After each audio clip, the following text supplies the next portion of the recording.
ఆహా, ఏంటి ఈ డ్రామా? Actor number 1 Narendra Modi, actor number 2 Pawan Kalyan, యాక్టర్లో కలిసిపోయిన పెద్ద యాక్టర్ 40 సంవత్సరాల నుండి యాక్ట్ చేస్తున్న చంద్రబాబు నాయుడు. వీళ్ళు ముగ్గురు సినిమా తీయడానికి వచ్చారా, లేదా ఆంధ్రప్రదేశ్ ప్రజలకు ఇచ్చిన వాగ్దానాలు నెరవేర్చడానికి వచ్చారా? ఒకరినొకరు పొగుడుకుంటూ, అబ్బా ఈయనంత పెద్ద, నేను అదే స్కూల్లో చదువుకున్నాను, ఇదా మర్చిపోయారా? 10 సంవత్సరాల క్రిందట వెంకటేశ్వర స్వామి పేరుతో ప్రత్యేక హోదా ఇస్తాను ఆంధ్రులకని చంద్రబాబు నాయుడు ఉంటుండగే నరేంద్ర మోదీ చెప్పారు కదా. పవన్ కళ్యాణ్ అదేమైంది? 6 కోట్లు ప్రజలు మట్టి గారిపోయింది.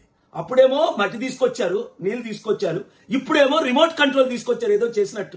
విశాఖపట్నం స్టీల్ ప్లాంట్ నీరు గారిపోతుంటే కనీసం ఇదిగో మేము 10,000 కోట్లు ఇస్తాం, నెలకి దీన్ని పెర్మనెంట్ చేస్తాం, ఇచ్చిన వాగ్దానాలు 2 కోట్ల ఉద్యోగాలు ఇస్తానన్నారు, ఇచ్చారా?